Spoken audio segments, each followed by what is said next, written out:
Hello, everyone. How are you? I'm very pleased to introduce Professor Graham Priest. As you all probably know, he has done very important work in several areas of philosophy, including the philosophy of logic. He has a book which some of you have studied with Christian. He has also worked on metaphysics. Recently, his most recent book is on metaphysics and issues related with Buddhism. And Professor Priest is going to talk today about what's the specificity of classical mathematics. So thank you. Thank you. Okay, so this is the third talk I've given this week. The first talk was Monday, and I said I was delighted to be here. Then on Wednesday, I gave a second talk, and I said I'm still delighted to be here. Well, it's Friday now, and I'm even more delighted to be here. But again, thank you for having me here. It's fabulous. Okay, so this is what I want to talk about, and it's not a long talk. Okay, what I want to do is ask a question, and I want to answer it. So the talk has three parts. In the first part of the talk, I'll explain what the question means. In the last part of the talk, I'll try to answer it. And the answer is built around just really one observation in logic. And in the middle part of the talk, I'll explain what that is. So that's where we're going. So the question and its background. The question I want to ask is this one. What's the specificity of classical mathematics? And let me make it clear right at the start that by mathematics, I mean pure mathematics. I'm not interested in the application of mathematics. We apply mathematics to many things: physics, economics, biology, maybe astrology, I don't know. I'm not interested in any of those things, right? I'm interested in mathematics and sich. So that's the mathematics I'm talking about. And the question I want to ask about that is, what is this distinctive about classical mathematics? Now, just said like that, you might really understand what I mean by that question. So in this section, I'm going to explain exactly what I mean by this question. And I'm going to do this by putting something in historical perspective. So let's run the clock back and go back to the 19th century. Now, in mathematics, I think it's fair enough to think of the 19th century as the age of mathematical rigor. So mathematics was a mess, especially number theory. Okay, there are all these different kinds of numbers: integers, real numbers, rational numbers, infinitesimals, and no one really understood how they work properly, their interrelations, even though mathematicians have been operating with these things for hundreds of years. In the case of natural numbers, thousands of years. Okay. So what happened was that a number of the great mathematicians in the 19th century they put the theory of numbers on this really secure footing. So we're talking about Cauchy, Weierstrass, Dedekind. What they did was, well, many things, but they axiomatized some of these theories. They were able to define some of these numbers in terms of other things. So you could define rational numbers in terms of ordered pairs of real integers. you could prove things about these things, these numbers from their definitions. So what they did was they set the theory of numbers on a very secure and rigorous footing. That's what I mean by saying that the age was the age of mathematical rigor. Now, in the process of this, a new canon of logic was developed. Because once sort of mathematical reasoning about numbers came under the microscope, it became clear that the old traditional logic was really not suitable as a canon of inference. You couldn't regiment the inferences that mathematicians needed to make using essentially Aristotelian logic. You needed a new logic. And the new logic was developed, okay, no prizes, by Frege. So this is now called classical mathematics. The name is not great, as I've observed before. It was invented by Frege at the end of the 19th century, and it was really good at regimenting the deductions that mathematicians in the 19th century needed to make. Frege, I think, really should get the credit for this, although for 50 or 60 years he didn't. The person who got the credit for this was Russell. That's because, you know, Russell's Principia achieved wide circulation, and Frege's Begriffsschrift didn't, even though Russell knew about the Begriffsschrift. But anyway, what Russell and Frege did between them was to develop this canon of logic, which soon became entrenched. It soon superseded traditional logic as the correct logic. Now, Frege and Russell developed this classical logic to try to establish a certain thesis in the philosophy of mathematics, namely logicism. The view that mathematics was part of logic, or at least for Frege, that number theory was part of logic. He had a different view about geometry. And this was logicism, and it crashed spectacularly, okay, because of Russell's paradox. But the crash was not due to the logic. The crash was due to the set theory.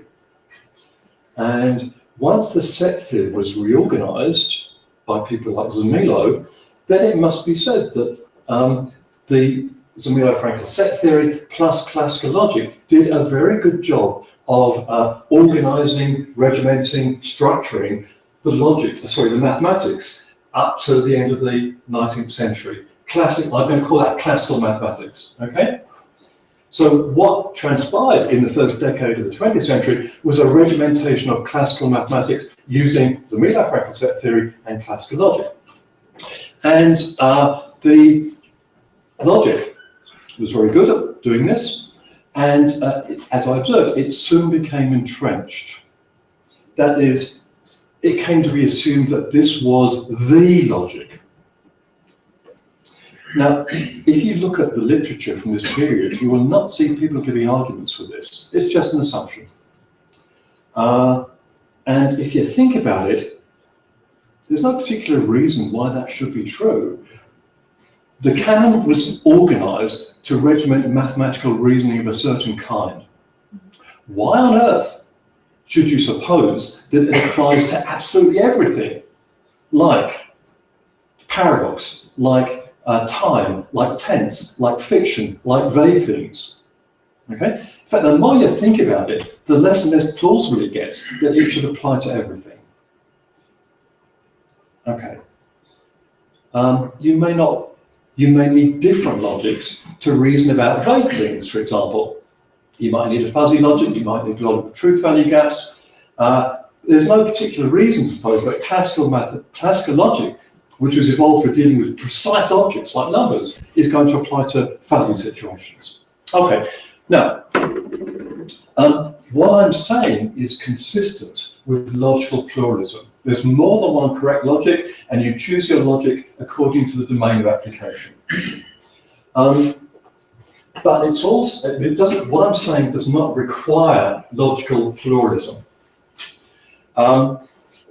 You can be a logical monist and subscribe to the view that I've been describing. So you might think, for example, that there is one correct logic, which is kind of core, and then depending on what you're reasoning about, you can add on extras to get extended logics. So, for example, in intuitionistic logic, the law of excluded middle fails. But you will find intuitionists appealing to the law of excluded middle sometimes, because it's okay to do so sometimes. You can appeal to it when you're dealing with decidable or finite domains. So you might think, hey, intuitionist logic is the correct logic, but sometimes you can appeal to the law of excluded middle for reasoning about some things, and if you add excluded middle to intuitionist logic, you get classical logic. Okay. So that shows how you can think that one logic is correct logic, but apply a stronger logic sometimes. And what I just described does not commit you to logical pluralism. For all I've said, you might think that there is one correct core logic, but sometimes when you're reasoning about some things, you can extend it in certain ways. Now, I'm not going to talk about logical pluralism, but I just pointed out that what I've described so far is neutral on the question of logical pluralism or logical monism. Okay, let's come back to logic and mathematics. And I've observed that one thing that you might not want to apply classical logic to is vague situations. Now, what about pure mathematics? Are there bits of mathematics where you do not want to apply classical mathematics? Classical logic works pretty well for classical mathematics, as I've observed, but there would seem to be areas of mathematics which have been developed since then where you do not want to apply classical mathematics. In fact, if you apply classical mathematics, things go badly wrong. So now we know, for example, that there are bits of mathematics which use intuitionistic logic essentially. And in the last talk, I talked a little bit about smooth infinitesimals. So there's intuitionist mathematics. There's also inconsistent mathematics, where, again, if you apply classical logic to the inconsistent mathematics, then things are going to go badly wrong.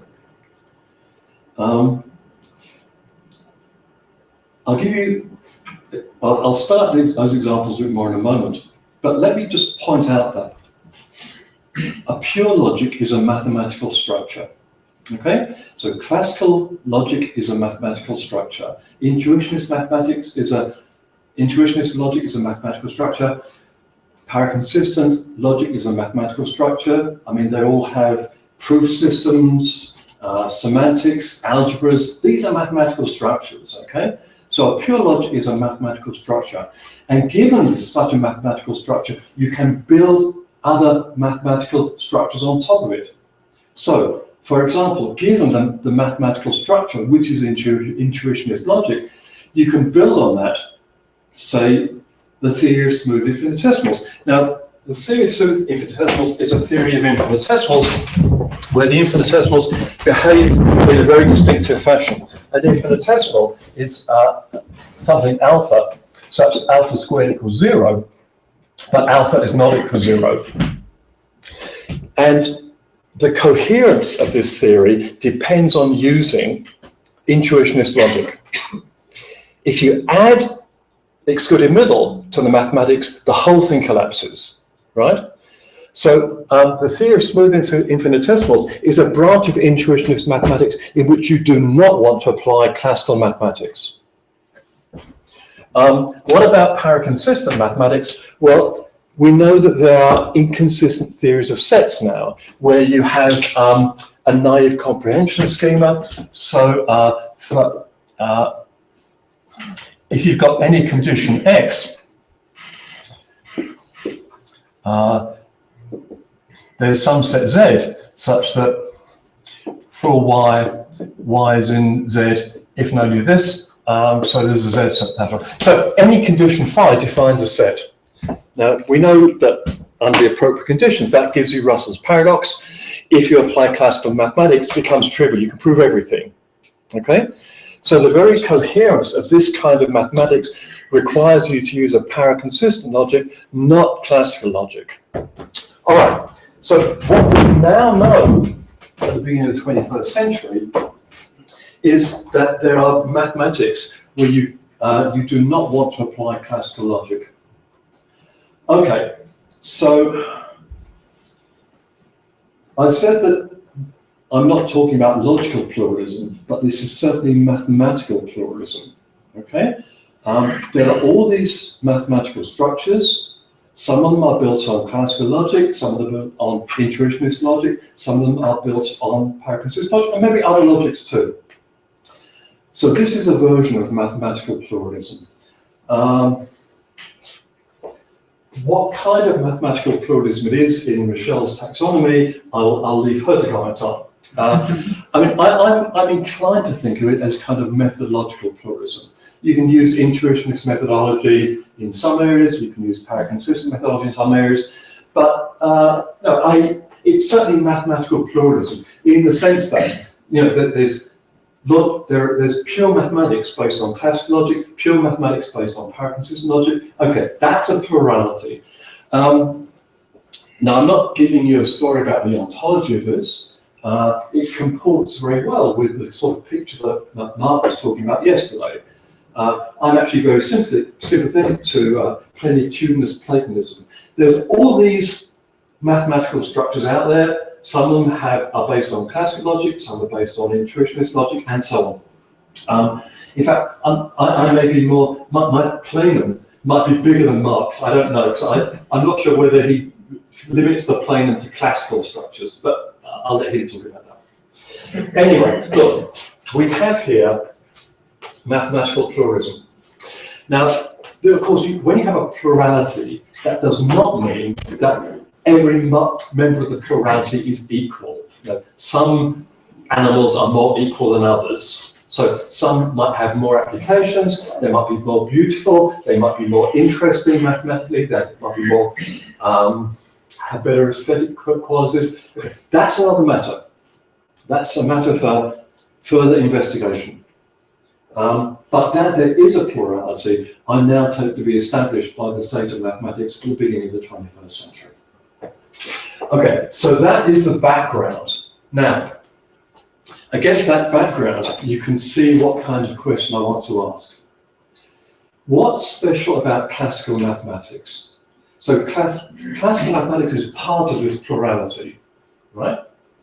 What's the specificity of the classical mathematics as opposed to paraconsistent mathematics or intuitionist mathematics or whatever. Now, look, there's an obvious answer. The specificity of classical mathematics is that it uses classical logic, okay? And you can't gainsay that. That's right, okay? I don't want to deny that. However, I think that that's a superficial answer, and I think it covers up a deeper answer, okay? That's what I want to try to explain to you in the rest of the talk. Okay. So, I hope now that I've made the question I want to answer clear. Let me just pause for a second. Do you want any further clarification on the question before I go on, Michelle? Can I just ask, is the question, why does classical mathematics hold center stage? No, okay. That's a historical question. I'm asking about what it is about classical mathematics which gives it its characteristic. What makes classical mathematics distinctive as classical mathematics? I mean, why is it hold center stage? It's an historical question. I'm not interested in that. Okay. Any other clarificatory questions? All right. So to answer that question, I'll need to give you, essentially it's just one observation in logic. Let me explain what it is. I'm going to talk about propositional logic, not just classical propositional logic, but propositional logic. What I say extends naturally to first order logic, but where the action is with propositional logic. So we're going to be dealing with a language, with disjunction, conjunction, negation, and conditional. And this condition is going to be defined in the familiar way. I'm not assuming at this point that this arrow is the material condition. Okay? Now, I want to consider a family of logics which have a certain structure, character, and these logics are going to be characterized in a certain way. First of all, I'm going to assume that the conjunction-disjunction fragment of the logics is distributive lattice logic. So the underlying algebraic structure is that of a distributive lattice. And what that means, in terms of your deducibility relationship, is that conjunction is a conjunction of A and B is a lower bound for A. It's a greatest lower bound. That's what these two conditions mean. Disjunction is an upper bound of the disjuncts. In fact, it's the least upper bound. So those tell you that conjunction and disjunction are greatest lower bound, least upper bound, and that's the distribution axiom. So essentially, those conditions define a distributive lattice, and I'm going to assume that conjunction and disjunction satisfy these conditions. So that's the assumptions I'm going to make about conjunction and disjunction. I'm also going to assume that the deducibility relation satisfies the usual substructural rules, like transitivity, cut, like monotonicity, weakening, and so on. So no funny business. And I'm also going to assume something about the conditional. In fact, I'm going to assume two things. The first is that you've got the law of identity and you've got the law of most opponents. So what I'm going to assume about the base logic is all that. It's distributive lattice logic, essentially with a condition which satisfies these two conditions. Now, nearly all interesting logics satisfy those conditions. Okay? Classical logic does, intuitionistic logic does, most para-consistent logics do, relevant logics do. There are some that don't. So this is, there are some kinds of para-consistent logics which are non-adjunctive. So where one of the lattice laws for conditional for conjunction fails. There are quantum logics where distribution fails. So there are some logics which don't satisfy the conditions, but most logics that we are familiar with do. Okay. So let's suppose we're dealing with one of those logics. Okay, now, here's a principle, which I'm going to call the extensionality principle. I don't think it's a great name. I can't think of a better one. So if anyone has a better suggestion, I'd be very happy. But it's essentially the view that the conditional is the material conditional. And so it's extension in a certain sense, in a way that, say, the conditional in intuitionist logic or relevant logic is not extensional. All right. Now, what happens when you add the extensionality principle to the apparatus we already have at hand? The answer is that you get classical logic. Okay, and the easiest way to see this is as follows.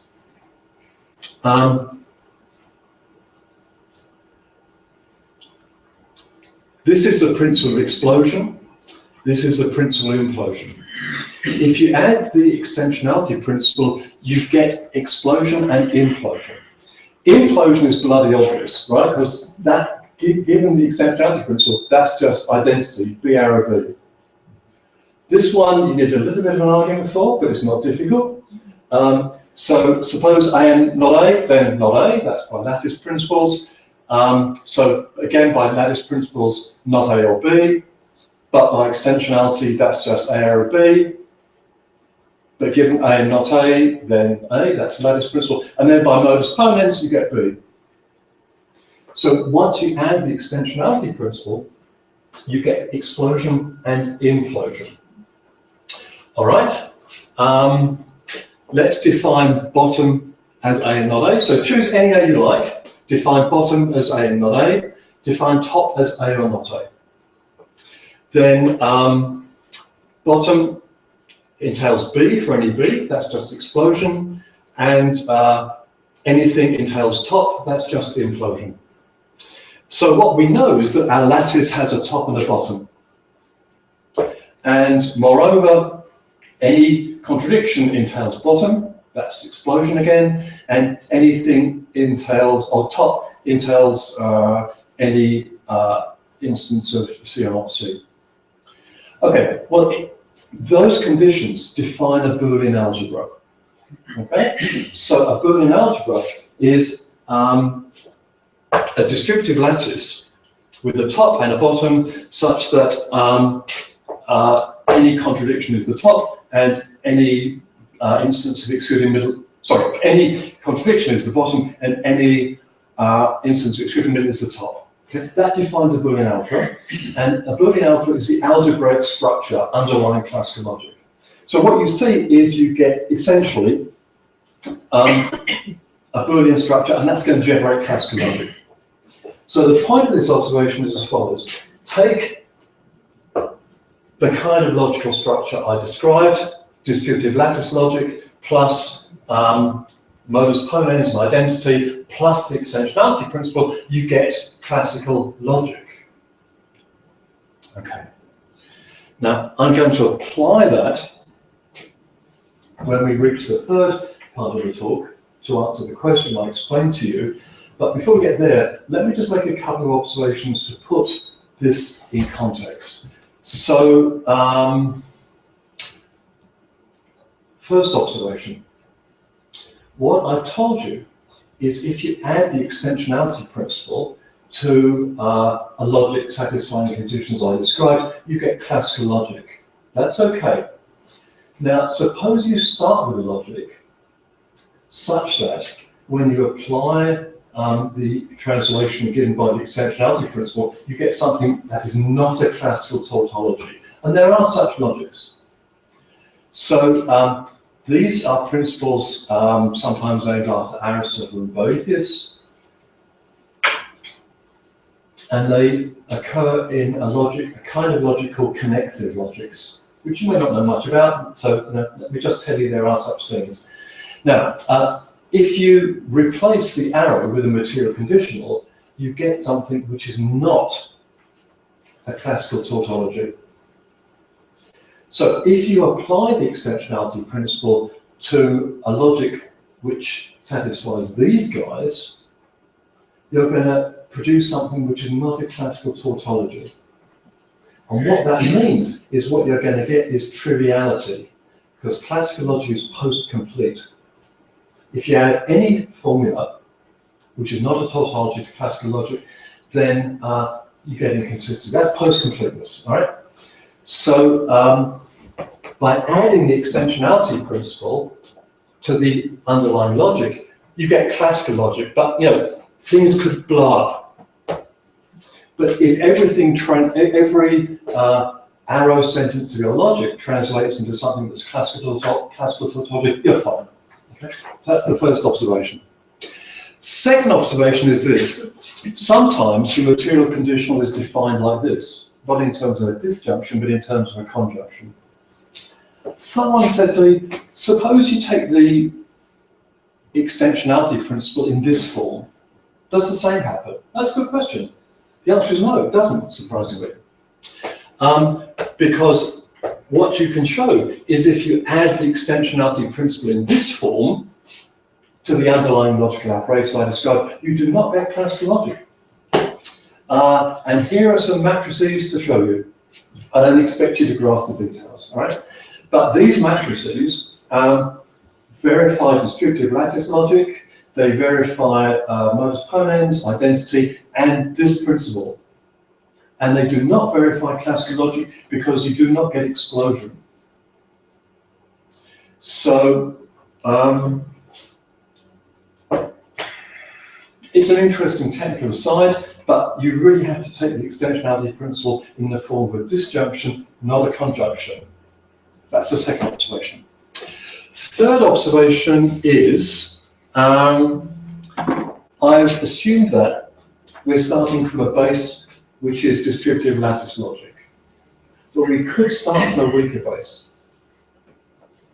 So the most obvious weaker base is to use not distributive lattice logic, but just lattice logic. So not all lattices are distributive, okay? Some lattices are non-distributive.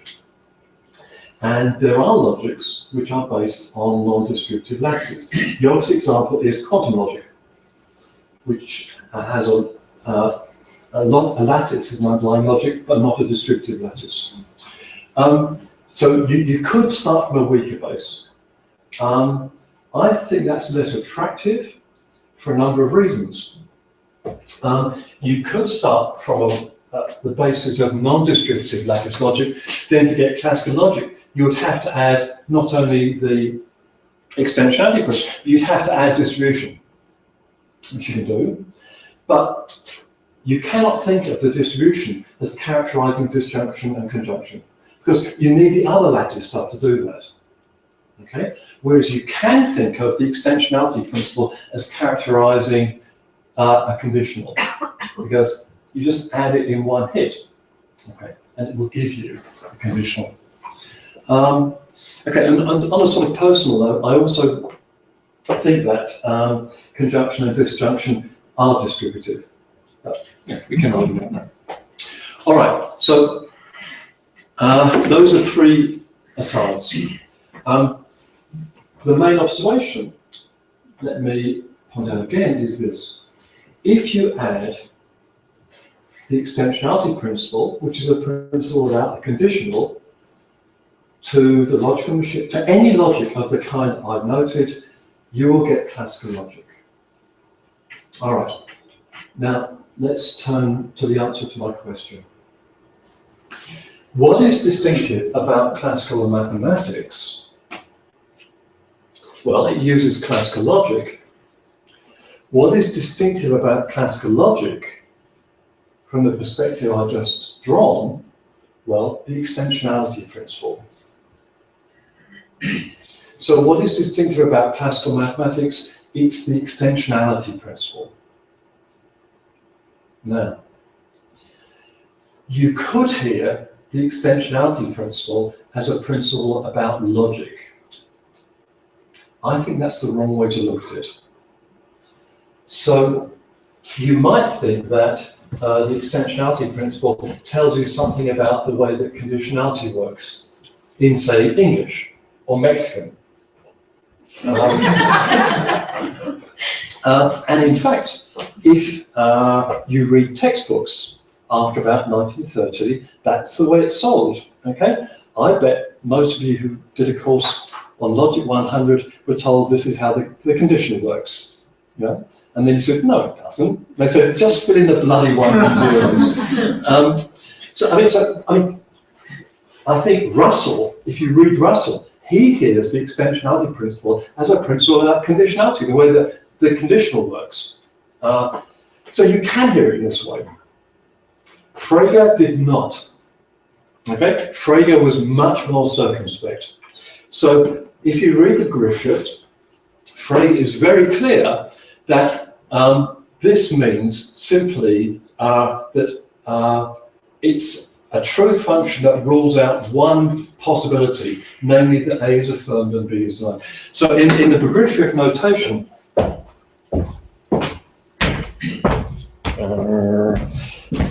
Frege, of course, writes it like this. So instead of this, but when he writes this, it's just a way of saying that one possibility is ruled out, namely that A is true and B is false. And if you read the Begriffsschrift, he also points out that there is a lot more to the conditional than that. So Frege is quite clear in a way that Russell is not, that the material conditional has nothing to do with conditionality in natural language. It's a term of art. It's the notion of conditionality he needs to do his logical and therefore mathematical deductions. So even though history in the last 40 or 50 years or 60 years has seen the extensionality principle as a principle of logic, I think that's wrong. I think you should hear it as a principle of mathematics. Okay. let me give you two arguments for that. I don't pretend that they're kind of knockdown arguments, but I find them kind of persuasive.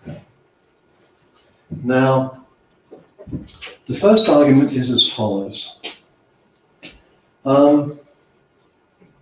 Look, as an account of how the conditional works in most natural languages, including, I'm sure, Spanish and English, it's crazy. It doesn't work. Even if you restrict yourself to the indicative conditional, it's just stupid. Okay. There are so many counterexamples. Okay. I mean, here is one. So suppose you've got a planar quadrilateral. So it's a four-sided figure drawn on a piece of paper.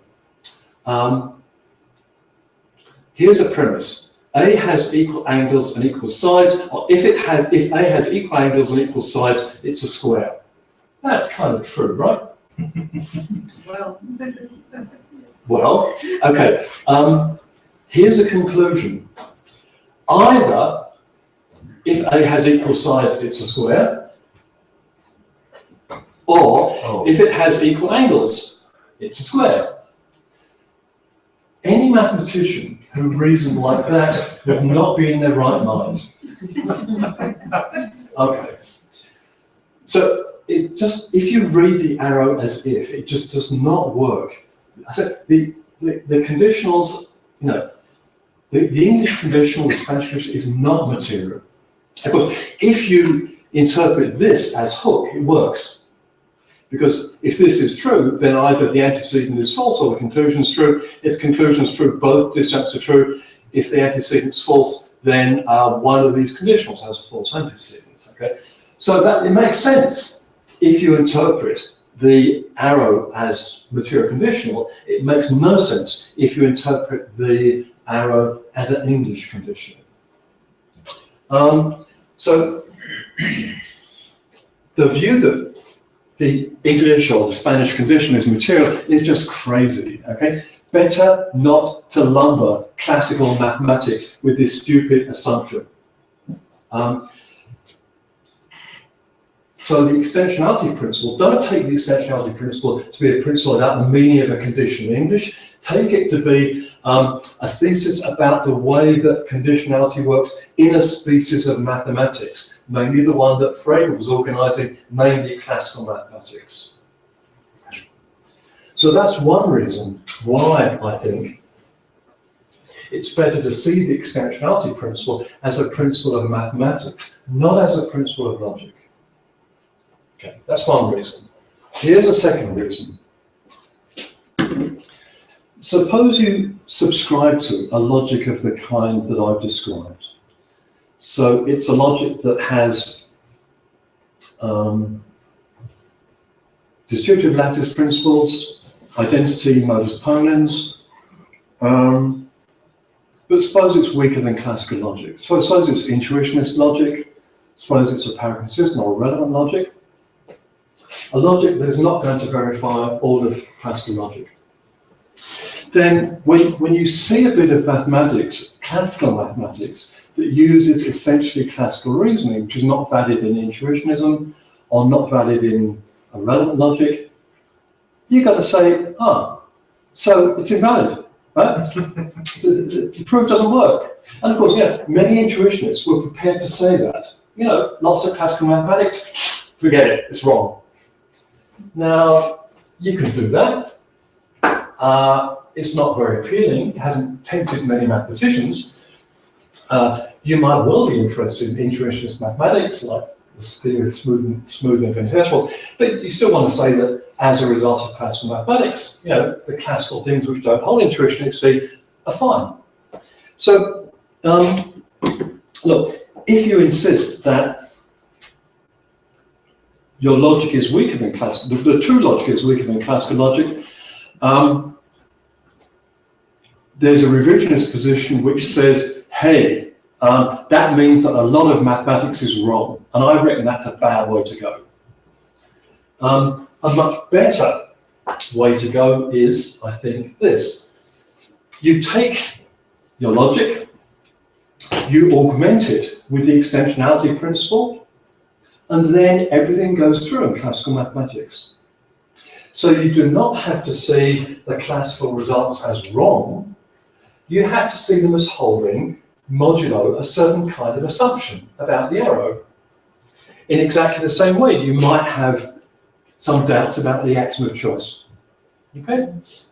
And you might think that the axiom of choice may not be true. However, you can accept that the results are okay modulo the axiom of choice.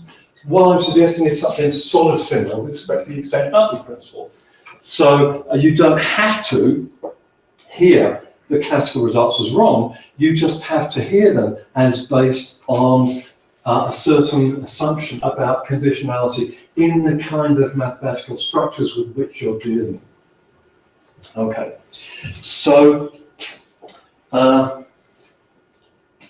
my answer to the question of what is the specificity of classical mathematics is precisely that the specificity of classical mathematics is precisely the extensionality principle, and that is a mathematical principle, not a logical principle. So a classical mathematician is interested in structures of a certain kind, namely the kind that are characterized by the extensionality principle. There are others, but those are the kinds of structures that classical mathematics is interested in. Okay? So that's my answer to the question. What is the specificity of classical mathematics? The specificity of classical mathematics is exactly the extensionality principle, which is a principle of mathematics, not a principle of logic. Thank you.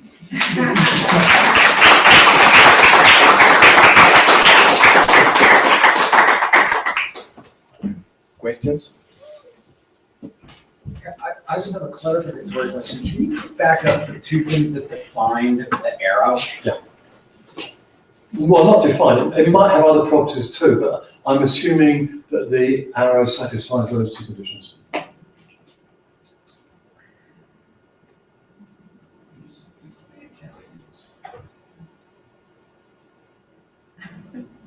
I mean, the sort of central technical observation was that all you need to assume about the arrow is this. It might have other junk too, but as long as it's got this, if you add the extensionality principle, then you get the rest of classical logic.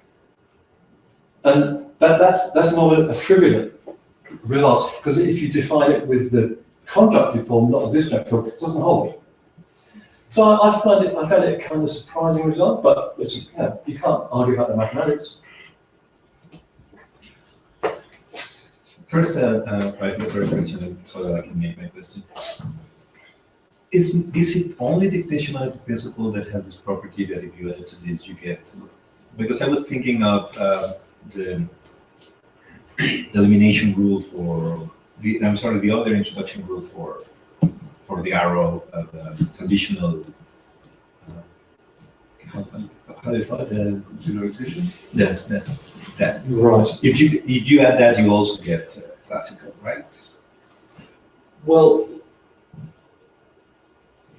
it may depend on what basis you're starting from. Okay. Certainly, if you start from a relevant logic and you add what's normally called the deduction theorem in a certain form, you're going to get classical logic. But why you didn't go that way? Because it's the same is not true of intuitionistic logic. Oh. If you've got intuitionist logic and you add what's standardly called the deduction theorem, you don't get classical logic because that version of the deduction theorem is already valid in intuitionistic logic. Now, I mean, there may well be other principles such that if you add them to reality logic with these things, you get classical logic. And that must be true, I'm sure. But what the extensionality principle is kind of simple, striking, and it tells you in one hit a story about the way you're going to understand conditionality in a certain kind of reasoning. So it's sort of simple and natural and beautiful. But on the contrary, I was thinking that the other one you can see more, like it seems to be more intuitive that it would be a mathematical principle because it has to do with how we organize proofs. while this just seems to be something internal to the logic, internal to relation between operators and the logic, and that's why people would be more inclined to think that this is logic. Perhaps. I mean, I confess my intuition goes the other way. I'm more inclined to hear the deduction. Well, let me just make sure we know what we're talking about here.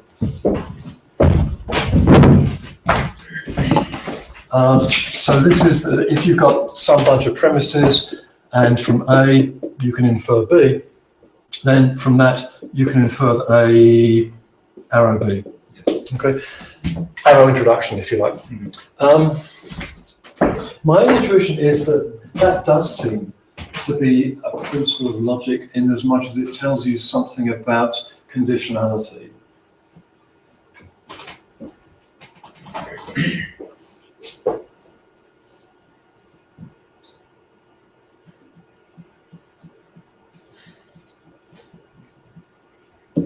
Yeah, but you can see why.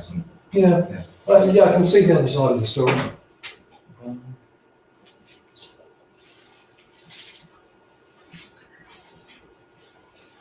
Who else had questions?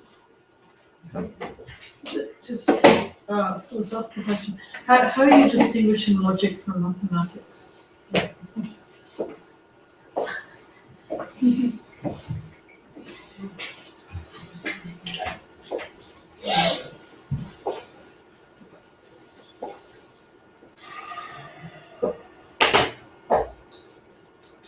Okay, two answers. One of them I don't like, one of them I do. The logic concerns only logical constants. Okay. Like and or not, the quantifiers. I don't really like that answer because I don't believe there's any robust characterization of logical constant. But if you do, you can go that way. A way I prefer to go is to say that logic is topic neutral. Okay. And mathematics is not, because it concerns mathematical logics of a certain kind. However, there's, this is not an entirely innocent answer, because underlying this is a kind of logical monism. Now, I'm happy with that. I'm a mathematical pluralist, but a logical monist. So I'm happy to give that answer. But if you're a logical pluralist, you wouldn't be very happy with that answer either. But I'm happy with that answer. Yes, let me phrase my question, saying first my intuition, but I think it's of many others. My intuition of classical mathematics is that, I don't know if that's the specificity of it distinguishes, but I would put much higher than the extensionality principle that you propose, the law of the excluded middle and the law of no contradiction. So if I understood well, you get those via the implosion and explosion. I mean, once you add the extensionality principle, if I understood well, then you get the explosion and the implosion. Correct. But then my question is, why is more primitive the extensionality principle and not this other two that at least in many people intuition are like more primitive, if I may use this word. Okay, no, I understand.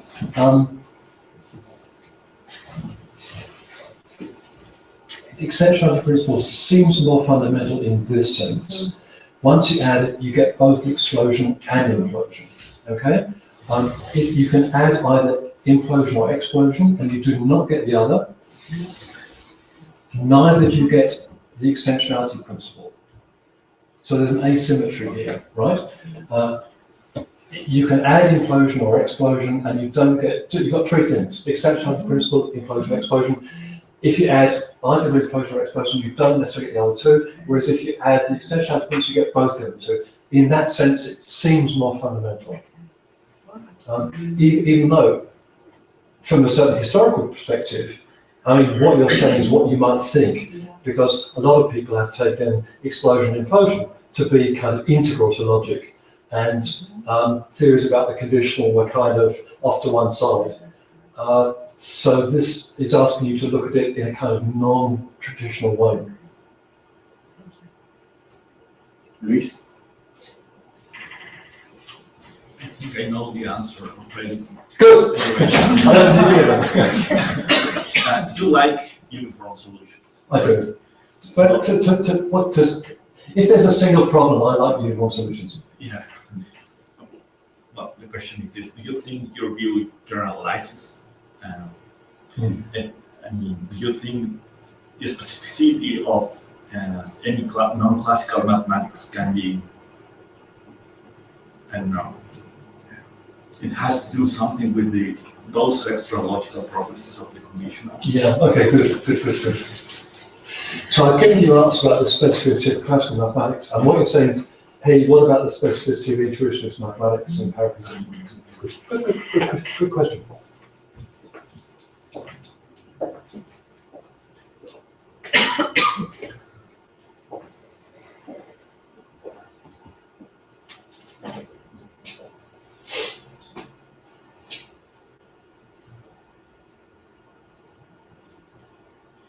In the case of intuitionist mathematics, I think I'm inclined to say that, just because the intuitionist condition is very distinctive, and if you take the sort of logical base that I've given you, and you sort of brief it up to intuitionist conditional, then you can think of the mathematics as based on that logical structure. And I guess you can hear the story about the intuitionist conditional as a story about conditionality. And you can hear it as a mathematical theory of conditionality. So in that case, I'm inclined to say yes. In the case of paraconsistent mathematics, strikes me as I'm not so sure. Just because there are so many different paraconsistent logics. And I don't know that everything is going to work for all of them. However, take relevant logics, which are one kind of paraconsistent logic, and consider relevant mathematics, where the mathematics is based on a relevant conditional. Then I guess I'm going to say the same thing. That what distinguishes relevant mathematics is precisely the account of conditionality. And you can think about that as a theory of the kind of conditionality that's involved in relevant mathematics. So at least for that, I'm inclined to say yes. Just to follow. Well, in this case, also depends on the relevant logic and story behind it, because someone like Stephen Reed would say conjunction is something more primitive than the conditional. So we need this prior story about fusion and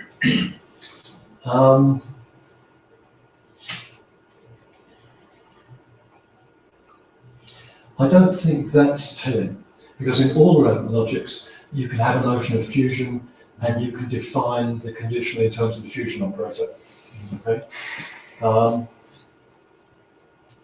What's distinctive about Steve's view is that he thinks that particles in English, like and and or, are ambiguous between the extensional conditional and the intensional conditional. Now that is a view about logic. Okay, it's about how and or work in a natural language. But that's not essential to what's going on here. There are many relevant logics, so in all of them, the fusion operator and the conditional are interdefinable, and different relevant logics will tell you different stories about how the fusion and arrow work. So in that sense,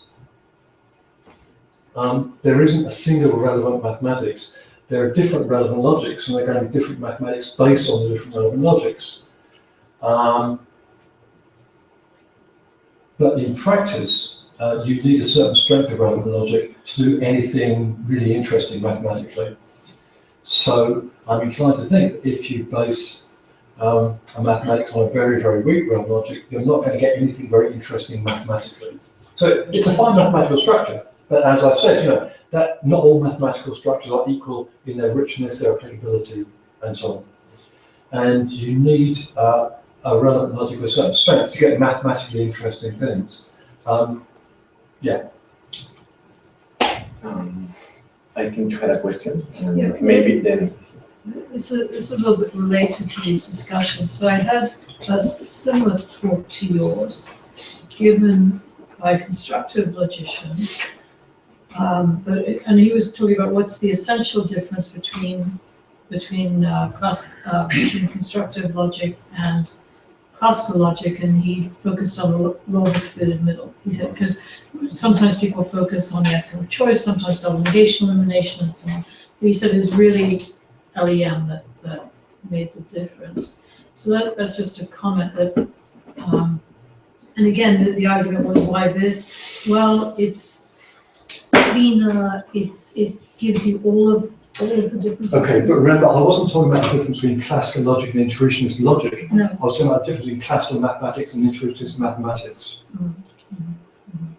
So the difference between the two logics, I think, is a separate question. Yeah. And yeah, nothing that I'm saying rides on the distinction between logic and mathematics, but it's more a comment about where people are pushing me right now about why go this route and not another route. You know, just because it's cleaner, more beautiful, more uniform as an answer, there might be something that messier that does the same thing, but maybe, you know, I'm not sure that it's a very deep comment. It's really one about just the yeah, I think I'll just leave it as a comment and not as a. Well, I don't deny there are other possibilities, but you know, I've explained why I think extensionality is more fundamental than implosion and explosion. I've explained why it gets everything you need in one hit, so it has a kind of simplicity and elegance. Off the top of my head, I can't think of any other way of doing these things which has those virtues, although I certainly don't deny they can be something. Please. Yeah, okay, so I'm just trying to zero in on understanding that. So first, a clarification question. If I don't get the answer I want, that's going to be the answer to my question. Okay. Am I supposed to think of the arrow as a bit of mathematical terminology and the horseshoe as a bit of logical terminology? No. The arrow encapsulates some kind of conditionality. Okay.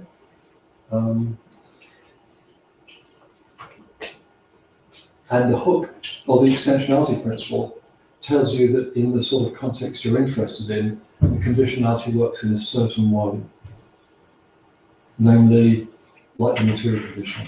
So, okay, that's not the answer I was trying to get, but let me ask the question I was going to ask, and I think your answer will just help me understand. So here's what I was thinking. Let's say that here's two different claims that extensionality could be.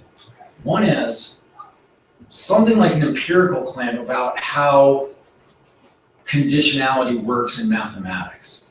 And for that, what's that? Classical mathematics. Let me just finish my question. Oh. If it were that kind of claim, it would be a claim, an extensionality would be a claim of logic. It would be a claim about the logic of mathematics or some part of mathematics. But another way to think about extensionality is that it's a stipulation. I'm stipulating how I want conditionality to work in this branch of mathematics. And insofar as it's a stipulation, it's not a logical claim at all. It's a mathematical claim because now I'm narrowing the structure. Is that, am I thinking of it right? Correct. Okay. I'm certainly not tempted to go the first way. Right. Because it's not something about mathematics in general. At best, it's something about classical mathematics. I much prefer to think of it the way that you're talking as a stipulation. I'm not sure the stipulation is exactly the right word, but what it's doing is taking a bunch of structures and narrowing down to a space of them. So in terms of what you were talking about yesterday, you've got all these structures out there, and you can suppose they, for sake today, you can suppose they all satisfy distributive lattice logic and the conditionality of modus ponens and identity, right? So you've got all these interpretations. Then when you impose the extensionality principle, you're actually cutting down to a sort of small subset of them. And you're saying, hey guys, I'm going to focus on the mathematical structures or interpretations of this kind. Right. So now I totally agree with you. When you think about extensionality that way, it feels like a mathematical claim. Good. And not a logical. Good. Yeah. I should actually extend the talk to include that observation, because I think it's a nice way of looking at it. I mean, it's sort of implicit what I said, but you articulated it in a very nice way. Are there any more questions? Please. Okay, then what happens when mathematicians are using in their looser proofs, when they're using if-then statements, and they're using the word is conditioned on, but they're not using material conditioning? Well, look, that's a really interesting question. It's a hard question, because, of course, most mathematicians don't give formal proofs. Right. So given a formal proof, there's always a question about how you can regiment it. Now, if you've got classical mathematics, one way you can regiment it is by thinking of the thing as being done in something like Frankel set theory with classical logic. I think there are other ways of regimenting it, but this is certainly the one that has become orthodox. And when most classical mathematicians give informal proofs, there is kind of a working assumption, which is usually justified, that when push came to shove, you could regiment it in this way.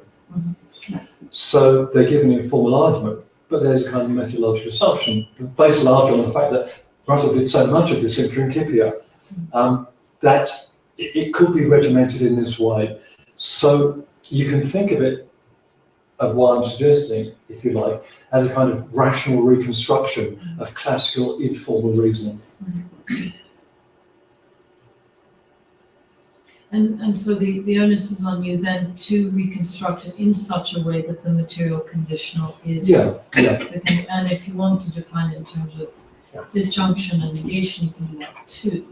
Yeah, well, I mean, I've pointed out that it's important that you define the material conditional in terms of negation and disjunction, not negation and conjunction. That's right. But there's certainly, I am making the assumption that standard classical mathematical reasoning can be regimented in this way. I think this assumption that virtually all classical mathematicians who know anything about logic assume, just because they've said, yeah, we've seen Russell do it so much that, we know that we can do this. Please. Yes, I just have a question on your motivation, or if you could say a bit more of the importance of one of your assumptions, in particular that of modus ponens. Right. Because that one is really important to get methodological properties for compactness, and it is even you have the structural rules, but modus ponens as an instrument is just very important. So I don't know if you could say more about why is that assumption so important.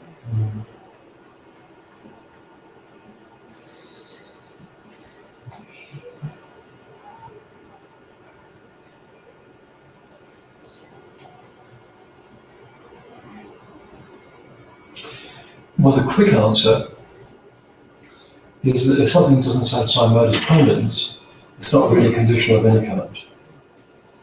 Now, that's the first answer, because I want to qualify that in a certain sense. I do think there are some things which you might want to think of as conditionals which satisfy modus ponens only in a non-monotonic fashion, default fashion. And personally, I will actually be inclined to call those conditions too.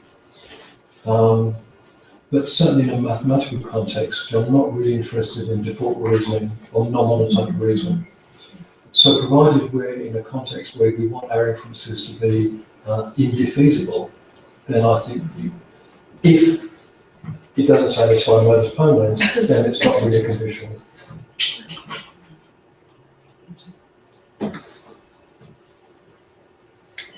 Anyone else?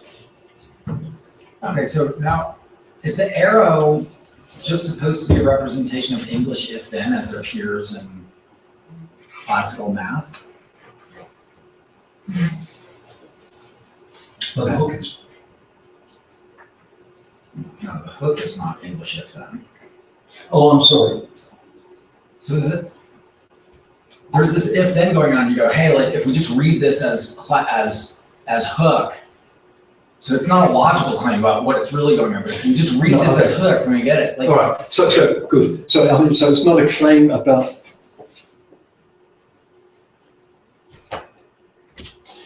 Look, I was assuming that you're starting from a base logic of a certain kind. The base logic has an arrow, and presumably you will have a theory about how conditionality works, and that will determine what kind of logic you have. Okay, so I mean, if you're a relevant logician, you're going to think that conditionals in English work a certain way and so on. Your base logic will provide something like a theory of how conditionality works, how if works in English, roughly. But no, as you point out, that's not the way it's going to work in classical mathematics. So you have to make an extra assumption about the kind of conditionality that's involved in the kind of structures you're interested in.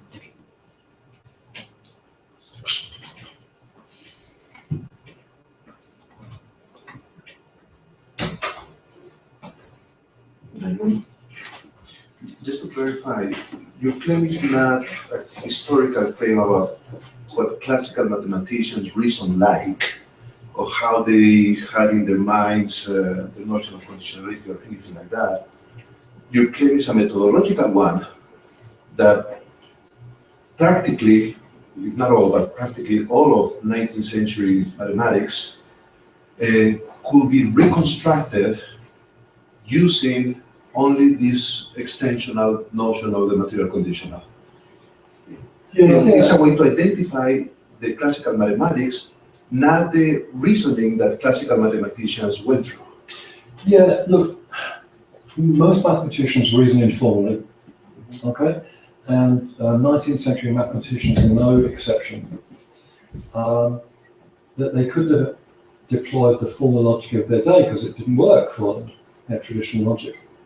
So they were sort of reasoning about a certain kind of mathematical structure. And then the question came up, well, how do you originate the kind of reasoning that's involved? Now, one of Frege's great achievements is by showing that you could originate it, provided you make the extensionality assumption. So, as I say, you can look upon this as a kind of rational reconstruction of the sort of reasoning they were doing, even though it wouldn't have occurred to them that it could be like that. 20th century is different because the mathematicians still reason informally. However, those who know something about logic certainly make the assumption that such a regimentation is possible. So the intervention of Frege was sort of crucial in that regard. But you reconstructed the mathematics, not the mathematical reasoning that is anecdotal, is historical. Well, okay, so you're drawing a distinction between mathematics and mathematical reasoning. Yes. I'm not entirely sure what distinction you're intending to draw. Mathematical reasoning is a mess. Oh. I mean, the actual historical way that people reach their conclusions were variegated, many different ways, and Okay. some of them kind of make huge jumps. Yeah, no, I take that point. And all kinds of strange things happen after the invention of infinitesimals and convergent divergent sequences and so on. But one of the great virtues of 19th century mathematics was it cleared up a lot of this mess. And people like Dedekind and Frege and Weierstrass showed how you could think of reasoning systematically and coherently about these things in a way that no one had actually seen before. That was certainly a mathematical achievement, okay? Putting sort of coherent order into this mess. And, as according to the story I'm telling you, the invention of classical logic was a part of this mathematical achievement of putting order into this mess.